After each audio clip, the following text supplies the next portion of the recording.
సమర్థ సద్గురు సాయినాథ్ మహారాజ్ కి జై. సాయి భక్తులందరికీ నమస్కారం అండి. అందరూ ఎలా ఉన్నారు ఫ్రెండ్స్? మన సాయినాథుని దయ వల్ల అందరూ సంతోషంగా ఉంటారు అని మనస్ఫూర్తిగా కోరుకుంటూ ఈ రోజు వీడియో స్టార్ట్ చేయబోతున్నానండి.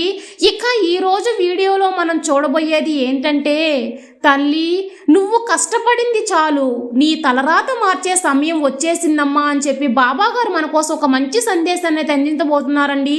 ఆ సందేశం ఏంటి, బాబాగారు ఆ సందేశం గురించి ఏం చెప్పబోతున్నారు అని మన సాయినాథుని మాటల్లోనే విన్నామా? బాబాగారు ఏం చెప్తున్నారంటే, తల్లి నువ్వు డబ్బు మాత్రమే పొదుపుగా చూసుకుంటున్నావు అని అనుకుంటున్నాను, కానీ నీ కోరికలు నీ ఆశలు కూడా అన్నీ నాకు తెలుసు, అన్నీ కూడా నువ్వు పొదుపుగానే ఉంచుకుంటున్నావమ్మా. నీ ఆశలన్నీ నాకు తెలుసు తల్లి, దిగులు పడవద్దు బిడ్డ, అన్నీ నీకు నెరవేర్చి ఇస్తాను. కష్టం దుఃఖం అనుభవించింది చాలు, ఇక అన్ని కష్టాలు తీర్చి నువ్వు పడ్డా అన్నిటికీ ఒక ముగింపు అనేది ఇస్తానమ్మా. నీలో ఉన్న తెలివిని ప్రతిభను బయటికి తీయాలి అనేదే ఈ కష్టాలన్నీ నీకు అల్లుకుంటున్నాయి బిడ్డ. బియ్యం లేకుండా అన్నం రాదు కదా, అలాగే కష్టం లేకుండా జీవితం కూడా ఉండదు. వీటన్నిటికీ బదులుగా ఆనందాన్ని సంతోషాన్ని ఇస్తాను తల్లి, కానీ అన్ని కష్టాలను తొలగించుకుని జీవితాన్ని మంచిగా జీవించు. జీవితంలో మంచి ఎదుగుదల కోరే మనిషికి ఓపిక సహనం అవసరం. కొన్ని కోరికలు ప్రతి ఒక్కరి జీవితంలో ఉంటాయి, ఆ సమస్యను పరిష్కరిస్తే సరిపోతుంది. ఏది జరిగినా చూసుకుందామని అన్నిటినీ ఎదుర్కోవాలనే సామర్థ్యం ఉంది తల్లి నీకు. అంతా బాగుంటుంది అనే నమ్మకంతో ధైర్యంతో పోరాడి జీవించు. నాకంటే నీ బాబా కంటే నీ మనస్సాక్షికి న్యాయంగా ఉంటే చాలు బిడ్డ, ఇంకా ఎవ్వరికీ భయపడవద్దు. మౌనం గెలుపుకి ఒక ఆయుధం కావున ప్రతి మనిషిలో ఎక్కువగా అనవసరంగా వాగ్వాదం అనేది వద్దు తల్లి. అందరితో మాట్లాడు, అలా ఉండు.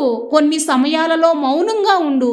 వాగ్వాదాలు జరిగేటప్పుడు ఎవరో కూడా సరిగా లేరు అనుకుంటాం కదా, కానీ కలిసి మాట్లాడి నిదానంగా చెప్పుకొని మాట్లాడుకుంటే అంతా సరిగా ఉంటుంది.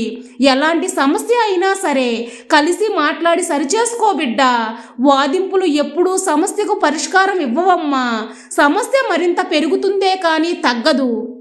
ఇతరులతో పోరాడి నీకు ఒక విషంగా మారిపోతుంది. కొన్ని పోరాటాలు నీ మనసు వరకే పరిమితమైపోతాయి తల్లి. నీ మనసులోనే అది అలా ఇది ఇలా అని అలజడి నింపేస్తాడు తల్లి. వ్యతిరేక ఆలోచనలు నిన్ను ఎప్పుడూ నిజాయితీ అయిన జీవితాన్ని జీవించనివ్వవు బిడ్డ. అనుకూలమైన ఆలోచనలు మాత్రమే నీ జీవితాన్ని బాగుంటుంది. వయసు పెరిగే కొద్దీ ప్రతి ఒక్కరూ అనుభవంతులు కారు, కానీ కష్టం ఎదుర్కొన్న ప్రతి ఒక్కరూ అనుభవంతులే. మౌనంగా ఉన్నారని తెలివి తక్కువగా ఉన్నారని అనుకోవద్దు. మాట్లాడేవారంటే వినేవారే బుద్ధిశాలి. ఎప్పుడు అన్ని దగ్గరలో ఏం మాట్లాడాలి అని తెలుసుకుని మాట్లాడు. కూటమిగా ఉన్నప్పుడు, గుంపుగా ఉన్నప్పుడు, ఒంటరిగా ఉన్నప్పుడు మాట్లాడు. నీ ఆలోచనలు ఎంత ఎత్తుకు ఎదగాలి అనేది నీ ఆలోచనలు బట్టే ఉంటుందమ్మా. అదేవిధంగా తెలుసుకో, అది ఎక్కడ తగ్గాలి అని తెలిస్తే అది ఎక్కడ లేపాలి అని అంత ఎత్తుకు ఎదగాలని ఆశపడుతున్నావో, కొన్ని అనవసర విషయాలు కూడా తెలుసుకోవాలి అని అత్యుత్సాహం పడకమ్మా. నీ జీవితంలో మంచి జరిగేది నీకు ఆనందంగా ఉంటుంది, జరగకపోతే కూడా కొంచెం ఆనందంగానే ఉండు. ఎందుకంటే నువ్వు కోరుకున్నదే కదా నీ బాబా ఇస్తానని తెలుసుకో. ఇప్పుడు ఆశపడింది దక్కలేదు అంటే ఇంకా నీకు మేలుకరమైనది ఏదో నీకు ఇవ్వబోతున్నారు అనే ఆలోచనలు గుర్తించుకో. ఎటువంటి వ్యతిరేక ఆలోచనలు రానివ్వకు తల్లి. ప్రశాంతంగా ఎప్పుడు ఉంటావో నాకు తెలుసు కదా. ఏదైతే నీకు దక్కుతుందో అది నీకు దక్కినప్పుడు నువ్వు ఎంత సంతోషంగా ఉంటావో నాకు తెలుసు తల్లి. నీకు ఏదైతే ఉంటుందో నీ పక్కన ప్రశాంతంగా ఉంటావో అనేది దానికోసం ఆరాటపడకు. నీ అసలు ఏదో ఆ రూపంలో నీ బాబా నేను నెరవేరుస్తానమ్మా. నీ కోసం కాలం మారదు, కాబట్టి సమయానికి తగ్గట్టు నువ్వే మారాలి తల్లి. నీ జీవితం బాగుండేందుకు నువ్వు మారాలి. నీలాగా ఎవరైనా ఉండాలి అనుకుంటున్నారా చెప్పు? అలాంటప్పుడు నువ్వు మాత్రం ఎందుకు వారిలా ఉండాలి అని అనుకుంటున్నావు? వీరిలా ఉండాలి అనుకోవద్దు, వారిలా ఉండాలి అని కూడా అనుకోవద్దు. నీ పరిస్థితి వేరే, వాళ్ళ పరిస్థితి వేరే. నీ పరిస్థితి వేరే అయినప్పుడు వాళ్ళ పరిస్థితి కూడా వేరే కదా తల్లి. నువ్వు నీలానే ఉంటేనే కదా నీవు నా బిడ్డని చేసుకున్నాను. అలాంటప్పుడు నువ్వు ఎందుకు మారాలి బిడ్డ?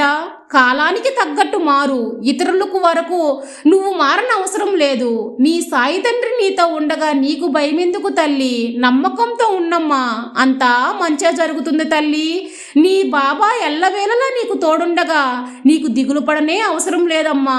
సర్వే జన సుఖినో భవంతు. జై సాయిరాం.